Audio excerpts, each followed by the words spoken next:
5 hadi saa 6, mtazamaji awamu ya pili. Leo hii nina mdosi wangu ambaye ni Papa Hiran Mgaisi. Tutakuwa tunazungumza kwa mapana na marefu kwa kukuza Kiswahili, mtazamaji. Alafu kumbuka kwamba leo mada ni lugha ya mitaani. Yeye mwenyewe ataitaja kwa uzuri, mimi sijui, lakini ni lugha ya vijana tu, mambo na hapa na pale, mambo ya vijana.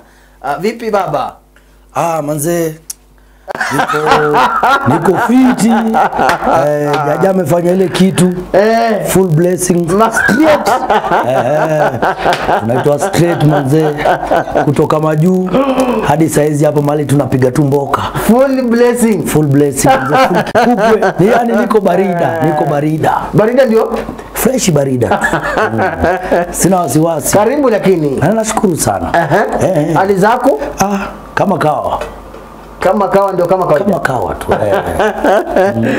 Leo umeanza kwa vishacha kweli. Lugha ambayo mimi na babu yangu hata nyanya yangu kule nyumbani haelewi unazungumza nini. Sasa wale wamepitwa. Wale wamecharara. Wamecharara.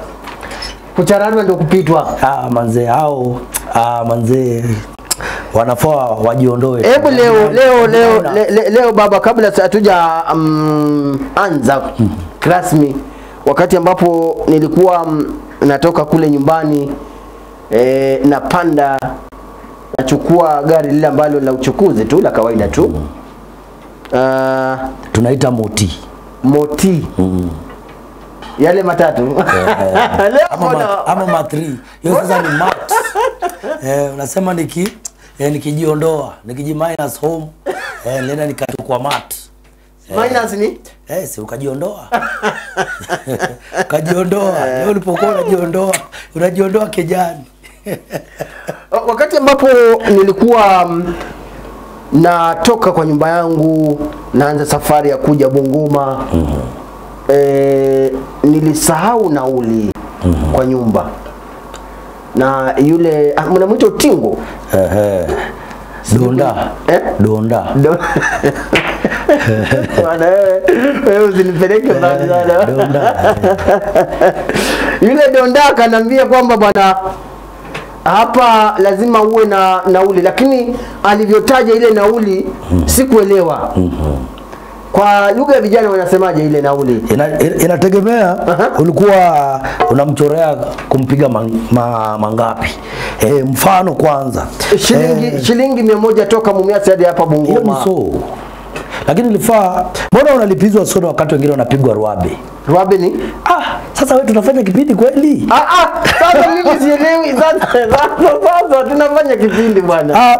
Na si mimi peke yangu, hata yule mtazamaji ambaye labda ni nyanyangu. Unajua sisi kuna wakati tulikuwa tunaita shilingi 100 nyanga. Alafu sasa tukakuja tukienda shilingi 200 ambayo tulikuwa tunaita sasa inaitwa ruabe. Kitambo ilikuwa inaitwa sombili.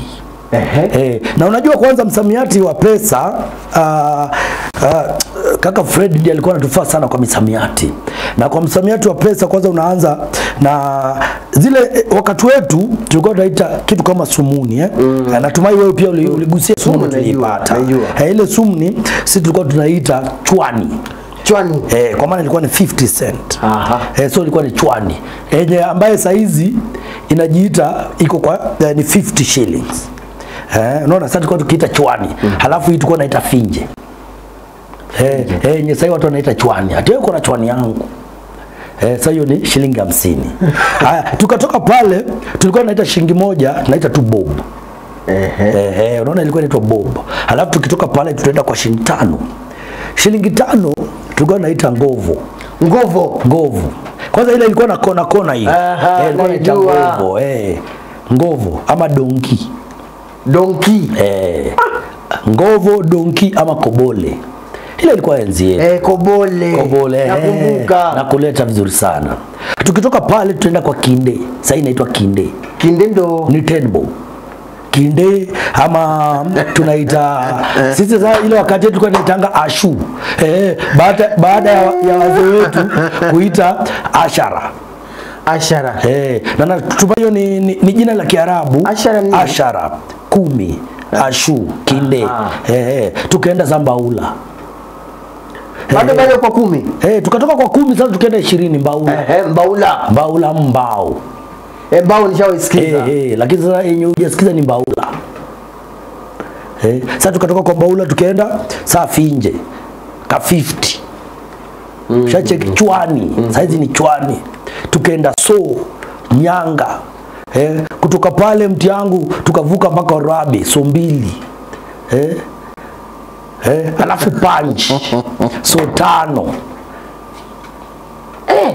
Vitu vilikuwa vingi bwana, vitu vilikuwa vingi. Hadi Tenga ndio tao. Au ndovu, au ngiri. Ngiri chasikiliza. Ngiri. Pale nakumbuka. Sasa tulikuwa kule. Sasa wewe inategemea Donda alikuulizia mangapi. Kama alikwambia ni lakini mbona unapanda na wakati watu wengine wanalipa Ruabe, Wanchwani. Hebu sasa tuanze hapa baba, kwamba hii lugha imekuwa sana, imekuja kwa kasi sana, na hata wale watu wenye umri mkubwa, umri ambao umesonga pia, kama kina Daktari Kundu, pia wanalazimika kutumia lugha hiyo. Lugha ya msimu au ningependa tuanzie pale ni nini kwanza? Sheng ni nini? Ndio najaribu hata sana. Kwa maana sasa ndio imekuja ikapewa jina. Walikuwa ni kama kulikuwa na utata kidogo, Waswahili wakasema haifai kuitwa Sheng so lugha. Na mkumbuka mwalimu Brian Whitkins alikuwa akinipa maelekezo, ananiambia kwamba Sheng so lugha. Sheng ni msimu tu. Msimu ni kama tuliseme tu hivi, lakini kuweka mwanafunzi ni nyakati. Na kumleta mwanafunzi karibu ni kusema kwamba ni lugha ya msimu. Lakini wanasema tusitumie neno lugha. Ni mimi tunatumia kumleta mwanafunzi karibu kwamba ni lugha ya msimu. Lakini tunasema tu ni msimu. Ni msimu fulani. Sasa inatokea hapa, wajua lugha ya msimu ni lugha ambayo ni lugha ambayo inajitokeza tu, ni maneno tu, kwanza ni maneno tu ambayo yanaunganishwa tu ili kujaribu kuleta maana fulani. Na pale ndio kuna ile kuchipukia. Mfano, kwa nini tunasema sio neno Sheng peke yake? Kwa maana Sheng ukiangalia hiyo she na ng, muundo wa neno Sheng inatokana kwamba neno ya Swahili na Kiingereza, Swahili and English. Kwa maana sisi kuweka maneno, mfano nikisema niseme kama nini, ama tuachane tu kwanza na hayo kuelekea kama Finje. Unaona, it is 50 shilling. Unaona, alafu tutagundua sisi tunaiweka kuweka ka Finje, tunatumia maneno tu, tunakota ili kuweka pamoja na kuhakikisha kwamba tunajaribu kuja na maneno mengine na sentensi ambazo sisi wenyewe tunaweza eleweka. Sasa hii ni maneno ya watu wa kundi fulani ambao wanaelewana tu peke yao wakizungumza. Sasa wewe ukienda mahali watu wanazungumza lugha hii ambayo inaitwa Sheng na usielewe, kumaanisha wewe haupo pale, wamekuficha kabisa. Na hizo ndio baadhi ya sifa ya lugha ya msimu. Baba, tukiwa pale Sheng mwanzoni ilichipuka mwaka gani? Siwezi nikasema, kwa maana ndio maana narejelea nikisema kuna uwezekano mkubwa tusiwe na chimbuko lake. Na kwa maana kutokana na ile tunasema maelezo yake. Kwa maana tayari nimesema ni maneno ambayo yanabuniwa tu na watu wa kundi fulani. Ile enzi ya Dr. Kundu, kuna maneno yao walikuwa wanasema. So kumaanisha walikuwa na msimu wao wale wakati. Yenye pengine sisi hatujui. Kwa maana ndio unaona nimekuja nikianza nikisema sisi wakati wetu tulikuwa tunasema hivi. Tulikuwa tunasema hivi.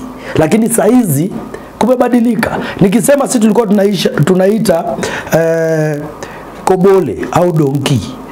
Mtoto akishangaa huyu ndiye anasema nini? Hata mimi nashangaa baadhi. Watu wa saa hizi. Lakini mtu anasema manze alichukua ako na ngovo yangu. Mtu ako na kachwani. Wewe za wengine umengangana huko kwa Finje yangu, lakini mtu anakuambia hii ni kachwani, kanaitwa kachwani. Sasa kumaanisha Sheng au hii lugha ya msimu inabadilika sana. Sasa kwa hivyo mimi nahisi kwamba hakuna, kwa maana hata nahisi kwamba katika lugha zetu hizi za asilia ukijaribu kuzungumza na una twist neno fulani ili kuweza kumficha mtumiaji wa lugha asilia ambaye anafuata kanuni za ile lugha, kumaanisha mmekuja na lugha yenu ya msimu. Sasa nahisi kwamba chimbuko pengine hata ilianza wakati watu walianza kugundua kuzungumza. Ili chimbuko mwaka haubainiki na ni wapi ambapo lilianzia, labda aliwezi pengine kuweka wazi tu mtazamaji ni kwamba tumezoea kuzungumzia lugha hii ya msimu kama Sheng tu, ambayo tunasema ni lugha ya mjini, yani chimbuko lake pengine ni mjini. Kwa hiyo tukizungumzia tukikitwa katika lile neno Sheng, tutasema ni mazungumzo ya mjini tu ambaye imechimbukia mjini. Lakini ukiangalia kutokana na maelezo au ufafanuzi wa neno lugha ya msimu, ina maana kwamba ilianzia wakati wowote, ni mahali popote tu. Na baba, ukisema mji, wajua kuna miji mingi sana nchini Kenya na hata nje ya Kenya. Je, tunazungumzia mji wa Trans Nzoia? Tunazungumzia mji wa Bungoma, wa Mumias? Ni mji Sheng. Sheng au lugha ya msimu katika kaunti ya Trans Nzoia, ile mji wa Kitale, utagundua ni tofauti sana na Sheng katika mji wa Bungoma. Aha. Kulikuwa kama kwa neno fulani tulikuwa unasikia mtu anasema kuna neno fulani la Sheng ukilisema katika mji wa Kitale inaeleweka vizuri sana. Lakini ukija huku Bungoma useme pengine ni matusi, ama mtu anasema hapana, sisi hatusemi hivyo. Nilikuja kugundua vitu vingi sana vina Sheng ubadilika na mahali unaenda. Neno unalipata upande huu linatumika tofauti na upande ule mwingine. Sasa kumaanisha kila mji utagundua kwamba kuna Sheng yake. Majuzi umekuwa unaona kwamba kuna Sheng ambayo ilikuwa imetokea, au lugha ambayo ilikuwa imetokea, watu wanasema ati kuna mbafu chweda. Unapata imesambaa mitaani sana. Ati mbafu chweda. Mbafu chweda Nairobi inamaanisha rafiki yangu. Aha. Huyu ni mbafu chweda. Mbafu chweda. Mbafu chweda. Unapata mtu anakuambia huyu ni mbafu chweda wa Miai. Miai ndio wangu yani. Wewe rafiki yangu. Mbafu chweda. Lakini ukienda Kitale utasema huyu arifu yangu. Arif. Arifu yangu. Ni rafiki. Hivyo. Kwa hivyo lugha ya misimu pia inategemea na mahali ulipo. Sheng ya mji wa Bungoma ni tofauti na mji wa Mumias, na ni tofauti wa mji wa Kakamega. Mbona mara nyingi baba utagundua kwamba Sheng nyingi hutoka kule Nairobi na Mombasa? Kwa maana hiyo ndio imani ambayo tuko nayo. Alafu ukiangalia kwanza Sheng nyingi ambaye sasa sisi tunajaribu kuwa naye sana ni Sheng kutoka jiji la Nairobi. Kwa maana Nairobi tunawapa tunawapa mwanga sana. Vitu vingi ambavyo sisi tunacheza tunatazama kwa televisheni ni vitu vya Nairobi. Production ya Nairobi tunafanya. Creativity ya Nairobi tunajaribu kuileta. Halafu tumegundua kitu moja kwamba Nairobi ndio ina usasa kutuliko sisi. Sasa tunaleta huo msukumo. Kwa hivyo ule usasa unawapa ubingwa. Inawapa ule ubingwa. Halafu sana tukisema pengine tunatumia lugha ya msimu ya mahali kama Mombasa. Mombasa unajua watasema maneno fulani kutokana na uzungumzaji wa Kiswahili. Na wale kwanza wanaathirika zaidi na ile lugha ya msimu ya kutoka Tanzania. Tanzania pia wanayo yao. Kwanza wanayo sana. Mimi neno mfano kama barida. Freshi barida. Uko vipi kaka? Niko barida. Hilo neno mimi mara ya kwanza nalisikilia kutoka wapi? Tanzania. Mtu akisema barida. Nikajiuliza, kwani sio utumbo wetu? Kumbe ni utumbo ya kule. Sasa hivyo ndio unagundua mambo ya hapo. Lakini ukitafuta neno barida haipo. Sheng ina umuhimu wote kwa maisha ya kizazi kipya, kwa sababu wao ndio hutumia sana. Sisi tunapoelewana kwa kutumia sheng, inamaanisha kwamba ina umuhimu. Kwa maana umuhimu wake kwanza ni kuhakikisha tunaelewana. Inaendesha mazungumzo. Umuhimu wa kwanza. Umuhimu wa pili, tunaweza tukazungumza kuna uwezekano wa kuzungumza kwa kumficha mtu asielewe mipango yenu au maneno yenu. Hiyo ni umuhimu. Na vile vile utagundua kwamba lugha kama sheng au lugha ya msimu inachangia sana kwa ukuaji wa lugha yeyote. Ni kinaya, lakini utagundua kwamba inachangia kwa ukuaji. Kwa maana kuna maneno ya sheng ambaye akishatumika utagundua inapotumika kwa muda mrefu inakumbatiwa na moja kwa moja utakuja kuipata kwenye kamusi. Nina neno mfano ya neno, lakini iko katika kamusi ya Kiingereza dictionary. Kuna neno kama bling. Bling ile ya bling, sio ya ding, hapana. Bling ya kuglita tu. Unakumbuka kuna wakati wetu tulikuwa tukivaa zile chain, tunavaa herini kidogo, unaambia manze bling bling yako ni kali. Tulikuwa tunazita ma bling bling. Hilo neno lilitumika na ni utungo kutoka Marekani tu. Mwanamsanii Lil Wayne aliweza kuimba katika ngoma yake moja pale, na akatumia ile neno bling. Na ikakupatiwa sana na watu wengi hilo neno bling bling. Hadi sasa ukitafuta kwenye kamusi ya Kiingereza utalipata neno bling. Kumaanisha is a jewelry or any glittering object.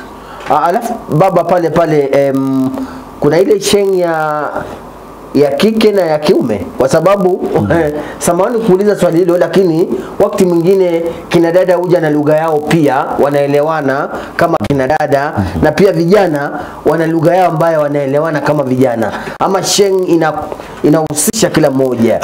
Sheng au lugha ya msimu haiwezi kuhusisha kila mmoja. Nimesema, kumbuka katika utangulizi wangu nilisema ni lugha au ni maneno yanayobuniwa na kundi fulani la watu ili kujitambua kwanza, na ndio inajileta vile vile hata kwa umuhimu kwamba sheng inaweza ikatumika kuwatambulisha watu wa rika fulani, kiwango fulani. Ukisikia mimi nikikwambia enzi yetu tulikuwa tukifanya hivi, kumaanisha wale watu ambaye mimi nitaelewana nao katika lugha zetu zile au maneno yale ambaye nilikuwa nimeyasema, wao ni watu wa rika langu. Kwa maana mimi siwezi kwa sasa kumtegemea Daktari Kundu kuelewa ninaposema kinde.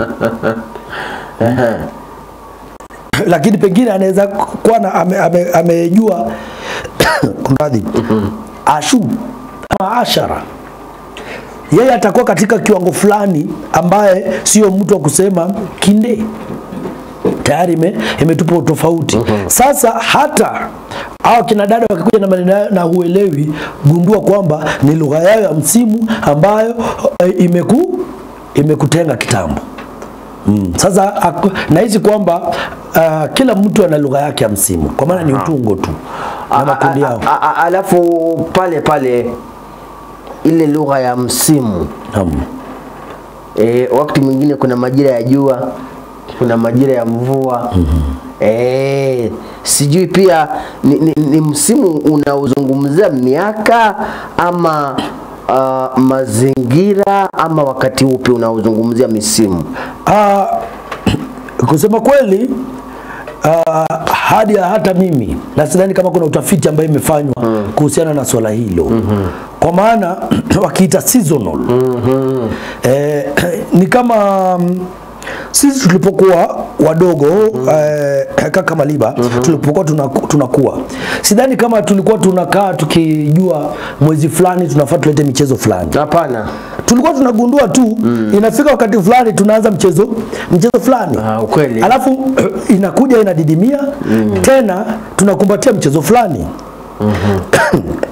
samani, tunakumbatia mchezo fulani, tukitoka pale tunagundua tumeenda tena mchezo fulani, halafu tuna ile circle ambayo inaifuatilia ule mviringo, hiyo mviringo ambayo tunafuata tu, tunafuata tukishatoka pale tutachukua muda mrefu sana kurejelea mchezo fulani.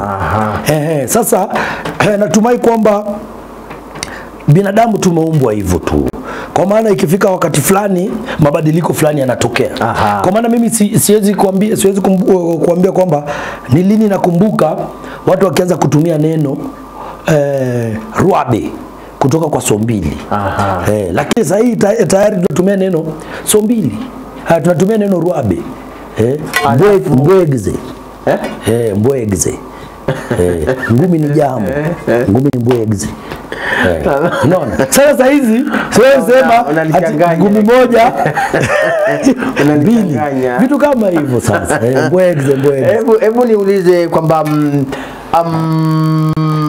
hii lugha ya msimu naam, ni lugha ambayo ni ya kuchanganya Kiswahili na Kiingereza na lugha asilia, ama ni lugha tu ambayo ni ya Kiswahili pekee yake, kama Kizungu, Kiingereza peke yake?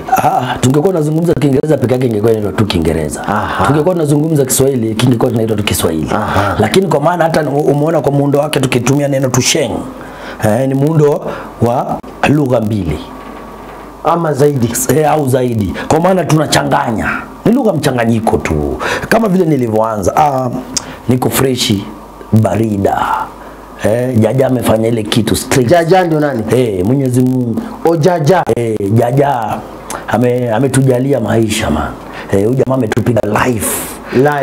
Ametupiga life man. Life inamaanisha maisha, tunaishi, tunasikia fiti. Tunasikia fiti, akitupiga ma blessings man. Tunafurahia, tunajienjoy.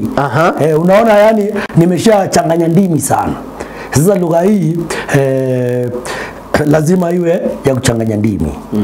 Hiyo ndio baadhi ya, ukitaka kuchanganua au kutaka kueleza muundo wa lugha ya Sheng au lugha ya misimu, utagundua kuna kuchanganya ndimi, kuna kuibua. Vile vile unajua unapotumia Sheng kwa ule mchanganyiko, hakuna wakati utapata kwamba unazingatia muundo au unazingatia ile syntax ya sentensi, muundo wa sentensi kamili.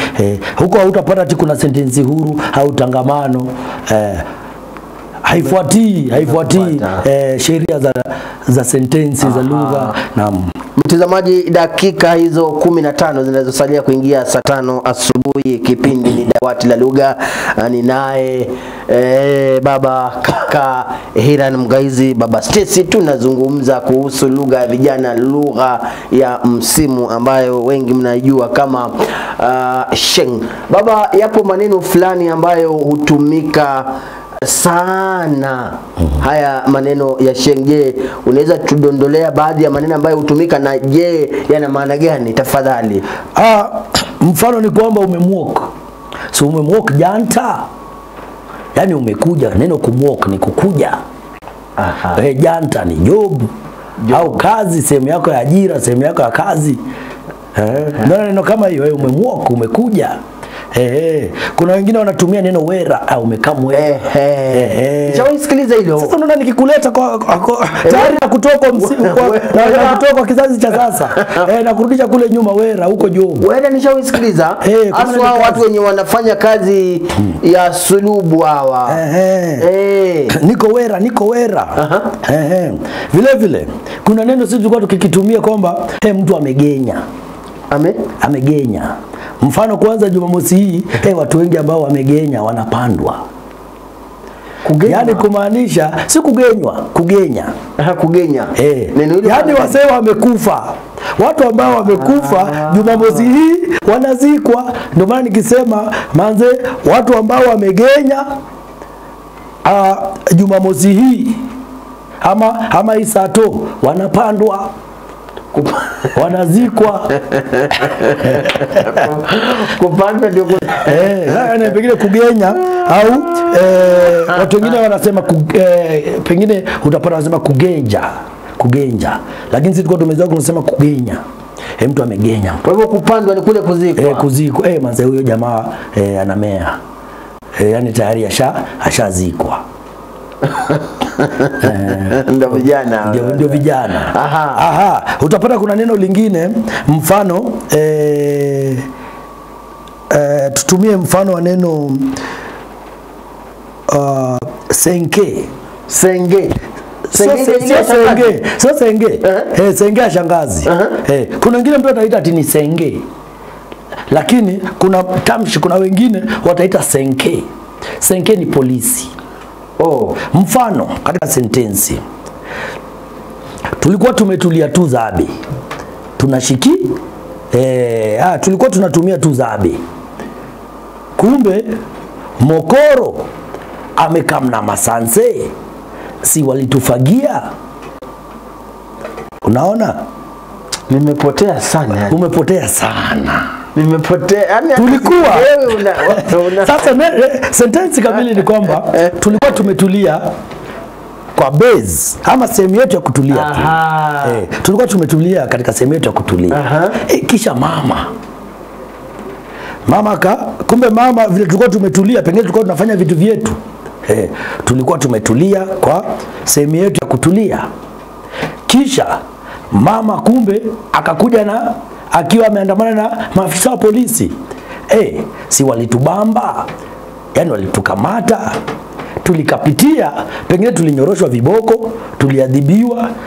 Kwa pengine katika ile sehemu yetu sisi ni kupiga gumzo ambalo halijengi taifa. Tukaamua kupigwa viboko. Sasa masenke au masanse walifika na wakatuangukia. Wale walinda usalama. Maafisa wa polisi ama maafisa wote wa utawala. Lakini sana sana inatumika kwa maafisa wa polisi ambao vile vile pia kuna sehemu zingine wanaita watiaji. Ni wale ni watiaji. Watu wa kuharibu formation. Radio unahitaji kwa radio ilikuwa sisi wakati wetu, kwa sababu wakati mwingine utamsikiza mwingine anataja mambo ambayo hayafai. Hata na rafiki yangu mmoja anaita mandazi mandunya. Ndunya hiyo ni lugha ambayo mandunya, ndunya. Sasa kwa sasa kwa maana radio nyingi radio nyingi zimekuja, watu unapata mtu anasema niko na system. Tunasikiza system hapa. Yani ni ya burudani ameweka, nasikiza tenje. Sisi tulikuwa tunaita tenje. Ati nilete tenje. Tenje ilikuwa ni radio mwanzo. Uko wapi nasikiza tenje? Sasa wakati simu ilikuja pia ikapewa jina tenje. Ikawa imeua neno hilo kutumika kurifa kwa radio. Sasa utaita tenje, wewe nivutie tenje au nivutie waya. Kuvutia ndio ni kunipigia, nivutie tenje. Basi tulikuwa mwanzo tulikuwa tunasema tenje ni radio. Nasikiza tu tenje kejani. Kejani ni nyumba. Yani niko tu kwa nyumba. Nasikiza tu tenje. Alafu vile vile wewe nivutie tenje. Ikakuja kwamba ikaenda kwa simu. Kwamba simu inatumika neno tenje. Watu wakasema nivutie waya, nipigie simu. Vitu kama hivyo. Sasa radio, saa hizi utapata vijana wa sasa mtu akisema ati nasikiza radio. Manze niko hapa tunaburudika tu nasikiza system. Alafu hili neno pia system linatumika kwamba mfano saizi ukishikwa au wanaita serikali system. Sheria ni system. Sasa ndio unaona kwamba nakwambia sheng au hii lugha ya msimu maana vile vile pia ina maana ya neno moja. Nilitaka kuuliza hilo kwamba tenje inaweza kuwa na maana zaidi ya moja. Ndio vile vile pia nikasema kwamba utagundua maneno haya yanatumika utofauti. Katika ukienda mji wa Kitale pengine bado wanaweza kuwa kwa tenje wamesalia kwamba ni radio. Lakini kuja Bungoma ukisikia Viana nakwambia nivutie tenje. Nakwambia pengine unipigie simu. Alafu pia kuna neno ngori. Ngori sijui nini? Bala. Tabu. Umeleta bala. Kule ni moto. Fire. Sio ndio nakwambia kule manze ni ngori. Manze niko juu ya ngori. Niko juu ya bala. Niko juu ya matatizo. Alafu pia jana nikawa natembea tu polepole. Jamaa akasema, "Ai bwana, mali nimefikia niko kwa mawe." Niko juu ya stone, maweni. Haya, kumbuka hapa. Sasa umeleta neno nzuri sana. Jana si nilibleki manze, nilikuwa ma stone mbaya. Hilo neno halimaanishi, ukisikia mtu anasema kwanza jana nilibleki, nilikuwa juu ya ma stone mbaya. Kubleki. Yaani jana, mfano kwa watu ambaye wanabugia pombe, hakunywa mlemee. Unapata akishalewa kabisa chakari, ile kulewa chakari hadi asijitambue. Inaitwa jamaa amebleki. Unaona, yule bingwa hawezi akasaidika. Yani amebleki kabisa. Alafu ako wapi? Alikuwa mastone mbaya. Yani ile hangover yenye alikuwa nayo tuseme, yani amelewa vibaya, alikuwa ametumia sana, haeleweki, alikuwa mastone mbaya. Lakini ukisema ukileta kwa neno alikuwa jana niko kwa mawe. Wengi wanatumia neno saizi niko kwa mawe, hana kitu, amesota. Huyu mtu wangu mazee, yeye hana cha kumeza wala cha kutema. Hana chochote, hana cha kumeza, hana cha kutema, niyo ya haye tu, hana kitu. Alafu utasikia mwingine anasema kwamba yule jamaa ni msiki. Ni msiki. Akisema yule jamaa ni msiki, mfano, yule bingwa ni msiki. Yule bingwa ni mgonjwa. Manze ule anaugua. Je, lugha hii ina athari gani kwa watumiaji? Haina athari, ina athari tukiangalia pakubwa. Kwa maana katika maeneo ambayo, kwa sababu baba, kilichofanya nikakuuliza hilo swali ni kwamba baadhi ya walimu na hata watadhibitisha kwamba kuna baadhi ya wanafunzi wanaotumia lugha hiyo kwa kuzungumza na hata pia kwa kuandika. Ndio maana nakuja kusema kwa maeneo ambayo yanatumika sana, utagundua wale watu wana matatizo ya kuzingatia lugha asilia. Mfano, utagundua kuna waandishi wengi, so tusitumie waandishi. Kuna watumizi wengi wa lugha ya msimu ambayo imewakita sana.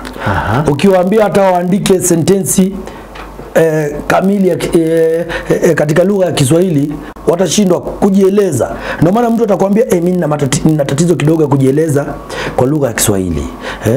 Manze, when I was coming back from home, tulipanda nganya ndo sasa, like vile ulisema ulipanda matatu.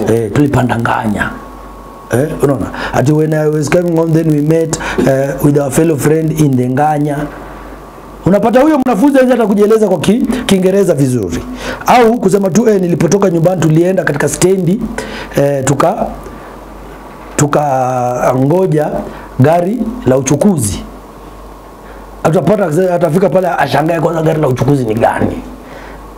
Atakwambia nilienda, au hata pengine ajui matatu, atakwambia twende tukangoja matri. Au matuta. Bila kusahau kwamba kwa maana kuna lugha nyingi za Sheng, unaona hata wanabadilisha tu. Zabe ni base. Unaona? Kitu kama wanabadilisha, wanaitoa mbele wanairudisha nyuma. Ni mangipa. Yani hiyo ni mangapi? Unaona vitu kama hivyo. Na kuna wakati mwingine unaona ukitumia neno kama kuna neno ambalo tunalitumia sana Maliba katika Sheng. Uko vipi? Niko poa. Neno poa. Katika Kiswahili neno poa ni neno ambalo linadhibitisha kwamba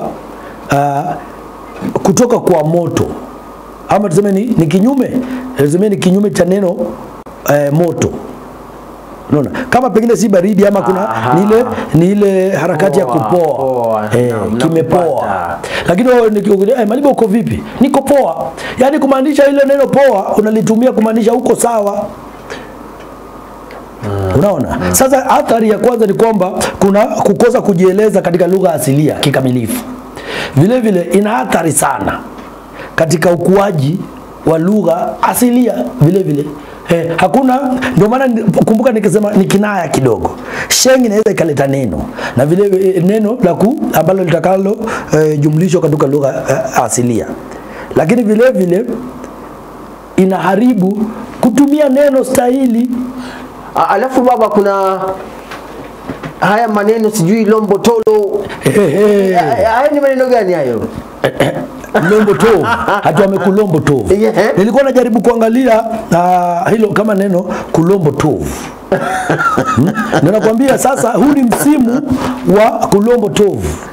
Hata nashangaa sana, kuna baadhi ya viongozi wanaotumia, akiwemo rais wa taifa na yeye, kwa maana anajaribu ili avutie hawa wanakundi wanakundi fulani, wanarika, njooni tuwakumbatie, kuonesha tu tunakumbatia. Kwa maana sasa hata ukimuuliza rais na kulombo tovu na kulombo tovu. Naam. Kuna vitu zingine ilikuwa na kulove. Ukiangalia ni na kulove na kulombo tovu. Na kulombo tovu ni naku. Ukiangalia zile silabi za kwanza. Naku, halafu unaenda lo. Lombo.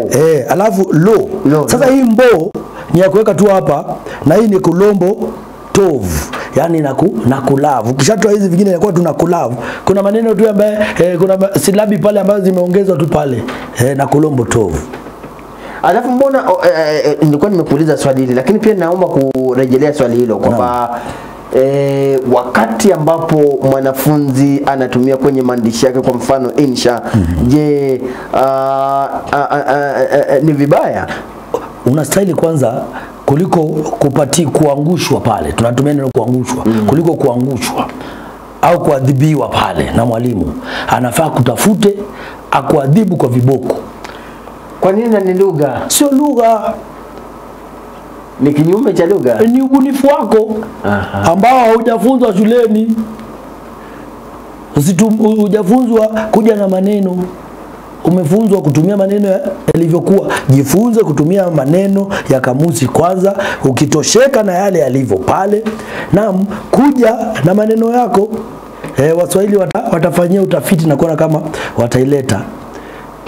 Neno keroma. Keroma. Unajua keroma ni neno la chakula. Mbona usiseme tu chakula? Wewe ndio kasema manze ukiingia hapa tao, kuna zabe, mahali keroma ni wembe. Mfano, unaona? Neno kutumia neno ni wembe.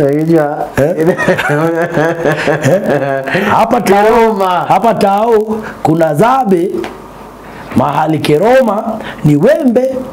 Mfano, kwa ile sentensi itasema hapa tao kuna base fulani ama kuna sehemu fulani, ukienda keroma ambaye ni chakula, ukienda chakula ni tamu sana, yani ni wembe.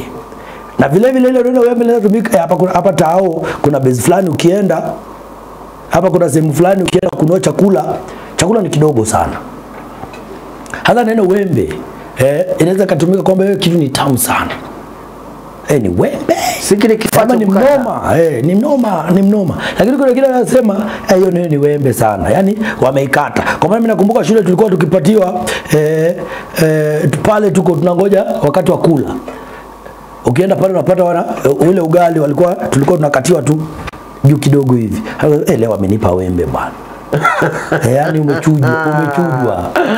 Alafu baba, wakati ambapo nimeshuka mjini Bungoma, yupo rafiki yangu mmoja mwenye mnaita rasta. Ananiambia bwana, wanamuita ras. Sema nina swaiba wangu. Na nimekufundisha neno la shenga ambalo nimekuambia inaitwa chweda, mbafu chweda. Buda nilivyoshuka mjini nilikutana na mbafu chweda wangu ambaye ni mras. Ama namuita ambaye ni dread. Bwana nitakufunza hii lugha hadi lini lugha? Alitumia neno la pikipiki ambalo sikugundua kwa haraka. Kuna neno alilolitaja la pikipiki ambalo nimesahau. Ukasema ni nini? Nikajiuliza unamaanisha nini? Haya. Anaweza kuambia, kuna wengine vile nilikwambia neno kama moti ni msamiati wa gari. Jamaa na moti nyingine amazing sana. Yani from motors is a motor, so wakaita moti. Tukata moti. Vile vile anakuambia manze sindina nikachukua piko. Ama nikachukua ndudhi. Sasa hilo ndio alitumia. Alitumia neno ndudhi. Nikachukua alitumia hilo. Na kuna wengine utapata mtu anasema nilikuambia kuna neno senke na kuna senge. Sasa senge kama vile sisi tunamaanisha kishangazi. Kuna wengine wanasema manze sio jamaa kuna senge ingine. Senge za kumaanisha pikipiki. Wewe tulia senge ikiriet utanishow. Wewe tulia pikipiki ikifika utaniambia. Nilikuwa najiandaa kwa nyumba na mke wangu akaambia mtoto wangu kwamba huyo sasa ni msupa. Unasema manze huu ni msupa wangu ama unatumia nilipokuwa nikijipamba nikijipiga pamba yangu kwa kejani. Msupa au mama. Akamwambia mwanangu kwamba nenda ukaite babako. Akaambia mjuni manze nenda ukaniitie mzae. Sasa mtoto alipoenda kule akamwambia simuoni dadi. Neno dadi lina maana gani? Dadi ni neno la Kiingereza la maana tu ya baba. Ni informal word, ile ambayo tunasema informal word. Ni kama neno vile sisi tunafaa kuita kwa Kiswahili tunafaa kuita nyanya au bibi. Na si lile tunda. Si lile tunda ni nyanya au bibi. Bi mkubwa. Unaona bibi. Lakini tunaita nyanya ama shosho. Unaona hii lugha shosho. Sasa kwa Kiingereza ni father. But wagundua mtu anasema it's a dad. Sasa tukita dadi tunaipampa tu. Dadi. Alafu baba sasa neno mzae. Mzae lina maana gani? Na naona mzae tulizungumzia wiki jana unakumbuka. Tukijaribu kutania Dr. Kundu. Sasa yeye ni mzee. Lakini kuna mzae. Mzae unajua si mzee. Mzae ni mtu ana noti. Ukiwa na noti tunakuita mzae. Ndio maana hata unaona ukiwa na hela mtu anakuambia manze ule mzae si amejibeba. Na ukiwa mzae unatafuta uwezi ita ati mdada yeyote umuite ati msichana. Yule unamuita msupa. Alafu kuna majina ambayo sijui ni permanent. Hiyo ni permanent, hii imetokea tu ni watu wamejaribu tu kuweka vitu vyao tu ni permanent wangu. Hiyo mazee permanent wangu pekine ni lugha yetu ambaye tunajaribu ubunifu wetu wa mashinani. Lakini ukienda mjini wezi kuna uwezekano kuna permanent na nini unapata itumiki. Na unaona unagundua kwamba hata hilo neno kuleta msamiati wa permanent ati ni permanent wangu haikushika sana. Kwa maana haikuonekana ya kusukuma. Lakini baada ile ambaye nasaidia mtoto. Kuna kamtoto. Sio kuna kamtoto. Yaani binti aliyerembeka, aliyeumbika. Mtazamaji, dakika 5 hizo zimekwisha katika baada ya saa 5 asubuhi. Kipindi ni Dawati la Lugha, ninaye Baba Stacy.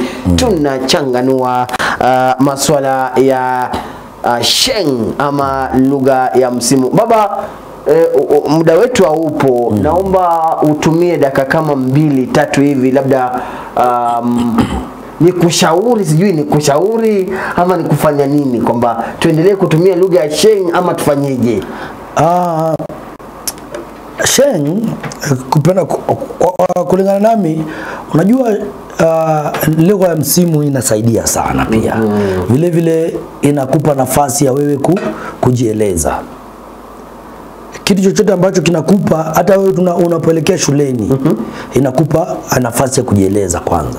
Ukumbuke kuna watoto wengi ama kuna watu wengi ambao lugha ya msimu au Sheng ndio lugha yao ya kwanza. Kuna wengine wetu mnatutania tu hujui lugha yako ya mama au hujui lugha ya nani. Wengine wetu lugha yetu ya kwanza ni lugha ya msimu, tulipatana nayo ndio lugha ya msimu, na pale ndio tunaweza tukajieleza vizuri katika lugha ya msimu. Sasa iwapo na walimu wataalamu wote walisema umuhimu wa lugha ni kuelewana na kuweza kujieleza. Sasa kama una uwezo wa kujieleza kwa njia ya Sheng, jieleze. Tuache hulka ya kwamba unapoenda mimi naona mfano Maliba. Wanariadha wanatoka mataifa mengine kama Ufaransa, anakuja kukimbia hapa Kenya kwa mashindano hapa Kenya. Anapokamilisha hata kuwa nambari 1, nambari 2, katika nambari ile ya 3. Wanapoenda kumfanyia mahojiano, yule bingwa azungumzi kwa Kiingereza. Pengine kuna bingwa mmoja pale mkalimani atafanya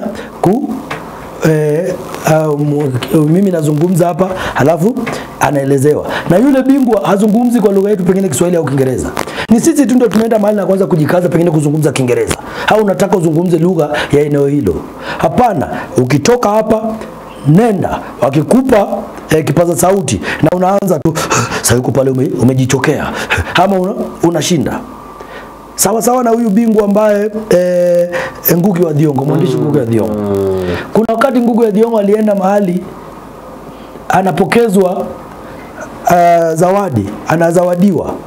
Kufika pale akakataa kuzungumza Kiingereza. Aliamua kutoa hotuba yake na kwa lugha ya Kikuyu. Nyinyi wengine mjipange. Wewe ukitoka pale ukienda kwenda kuzungumza, shika kipaza sauti, naanza. Wakenya usema kwa sasa mimi nashukuru mbio hizi zimekuwa za bla bla bla bla. Kuliko kwanza kwenda pale na kwanza kujikanganya. I they go, I they come, I they went. So nenda pale kama wewe ni Mkalenjin, zungumza Kikalenjin. Wale wenyewe watafute mkalimani awaeleze. Jieleze. Jieleze jinsi unavyoweza. Je, Sheng ina kipato sana? Kuna redio moja katika jiji la Nairobi. Taarifa zao zinasomwa kwa lugha ya Sheng. Taarifa Maliba, sio kipindi. Kwanza taarifa za habari na kupata. Oya